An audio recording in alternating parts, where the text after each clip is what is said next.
Selamat pagi siswa dan siswi kelas 11 MIPA. Ya, kita berjumpa kembali di kelas online SMA Pondok Daun. Ya, untuk pertemuan kali ini Ibu akan menjelaskan tentang sistem reproduksi manusia. Ya, coba kalian buka buku cetak kalian ya.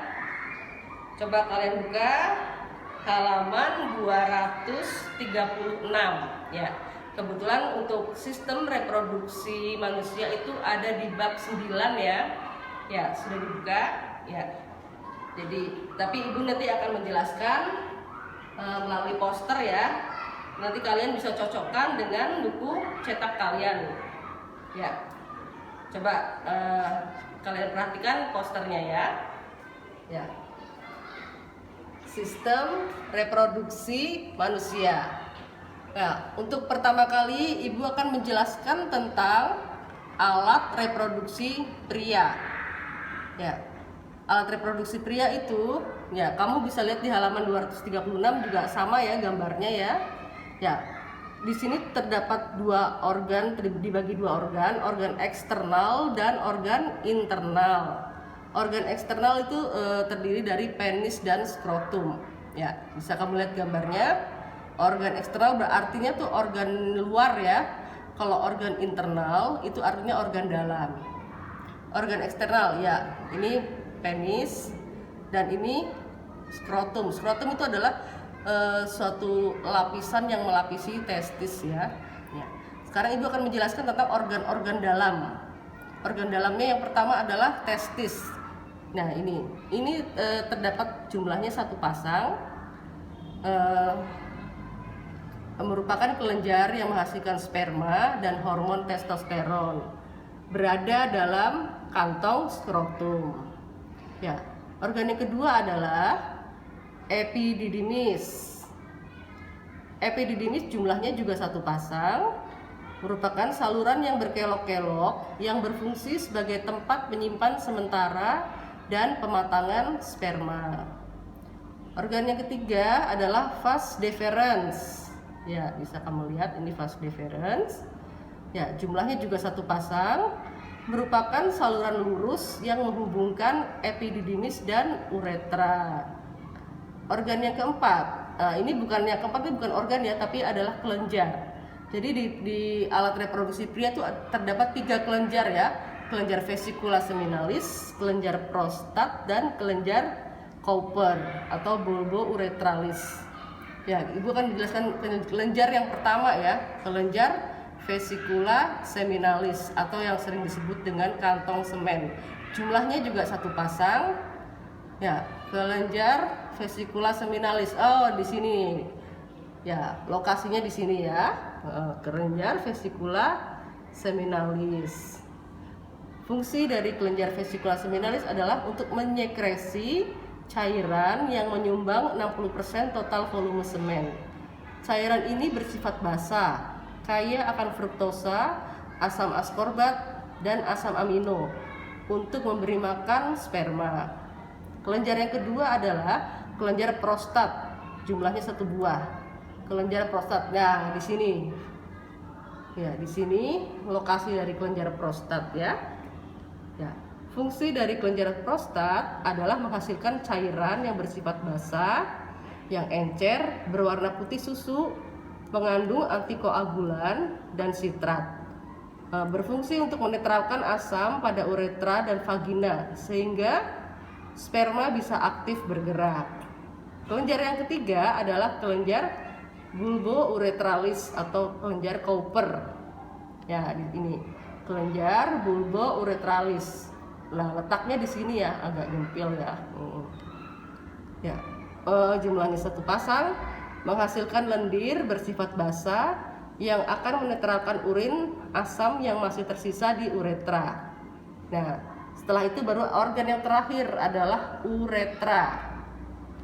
Nah, ini uretra. Uretra merupakan saluran yang berfungsi untuk mengeluarkan urin dan air mani atau semen ya. Fungsinya adalah untuk mengeluarkan urin dan air mani ya. Untuk penjelasan alat reproduksi pria sudah selesai. Ibu akan melanjutkan dengan alat reproduksi wanita. Ya, sama ya, untuk alat reproduksi wanita itu terbagi dua, organ eksternal dan organ internal. Organ eksternal adalah tuh organ luar ya, organ internal adalah organ dalam. Organ eksternal itu terdiri dari klitoris, labia mayor, labia minor, dan lubang vagina.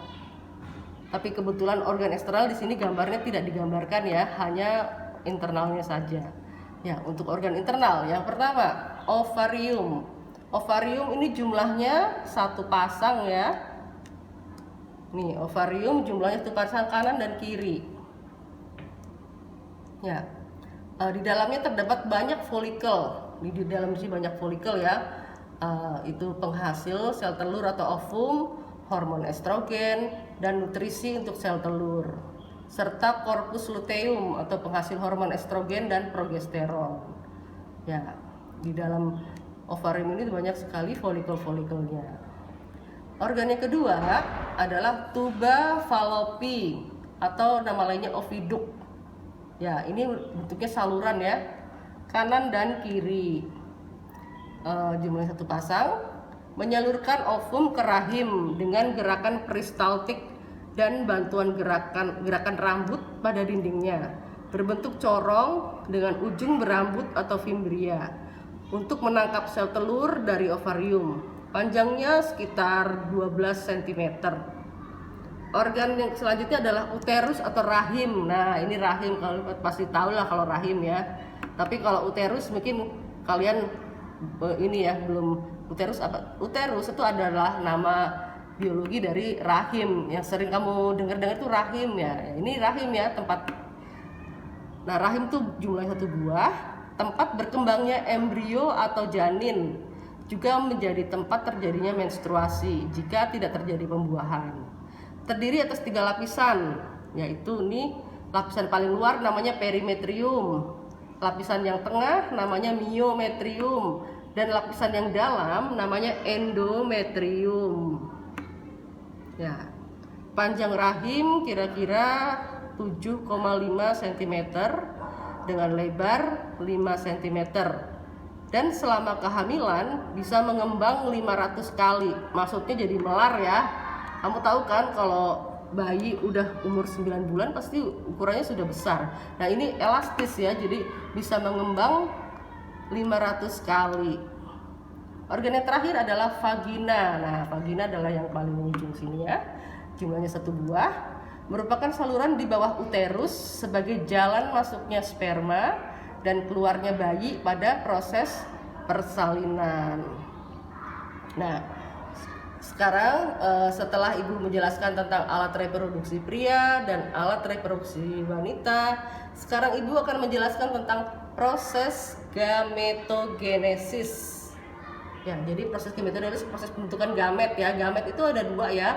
Kalau untuk laki-laki itu sperma, kalau untuk perempuan adalah sel telur.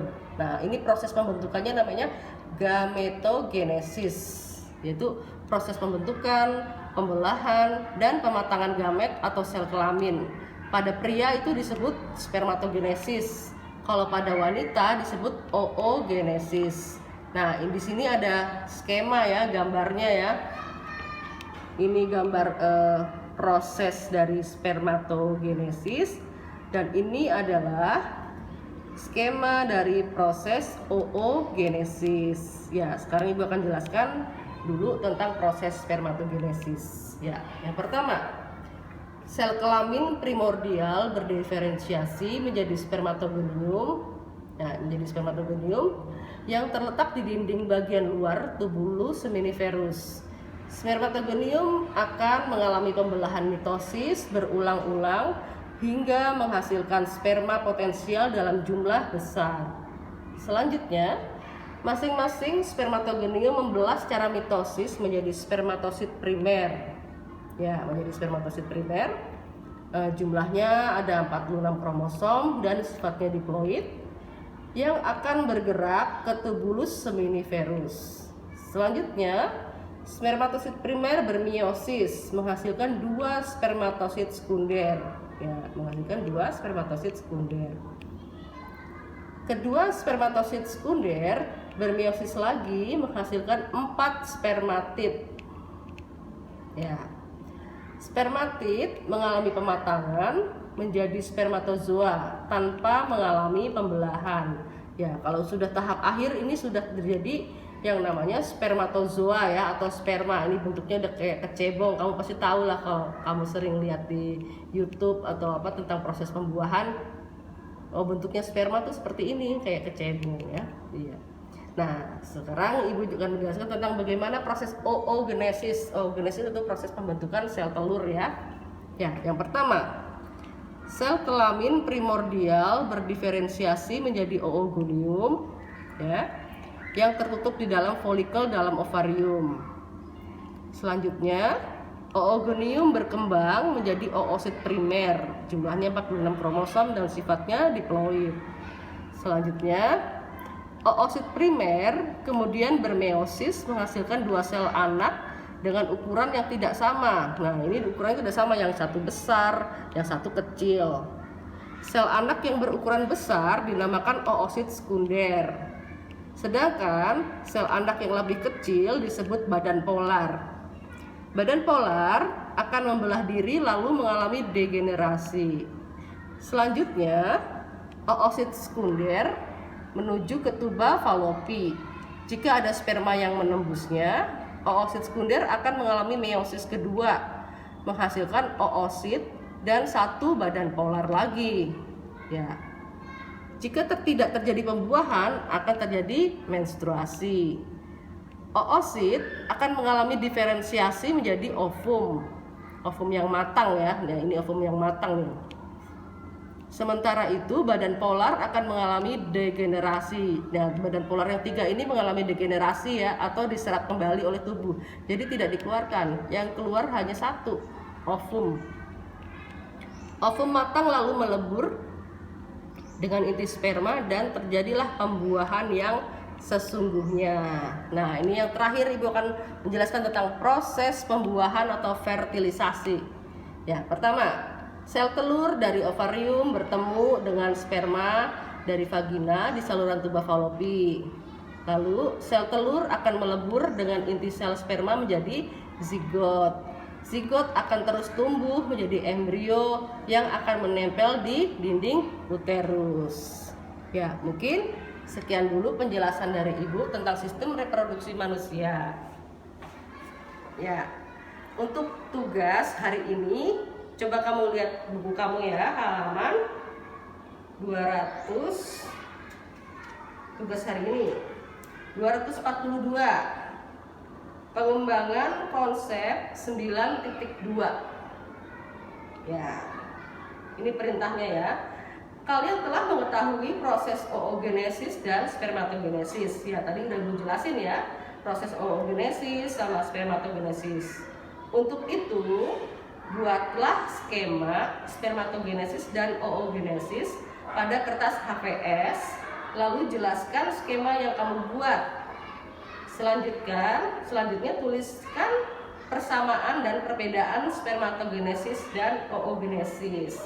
Jadi nanti kamu setelah ini kamu siapkan 1 lembar kertas HVS, lalu kamu gambar ya proses spermatogenesis skemanya, yang gambar seperti ini boleh, atau kamu browsing di internet untuk mencari gambar yang lebih bagus juga lebih baik ya. Jadi nanti kamu gambar di atas kertas HVS, nggak usah diberi warna, pakai pensil boleh, pakai pulpen juga nggak apa-apa. Untuk deadline-nya Ibu tunggu sampai besok ya. Ya, mungkin sekian dulu pertemuan kita untuk kali ini. Selamat mengerjakan tugasnya ya. Selamat pagi, tetap semangat.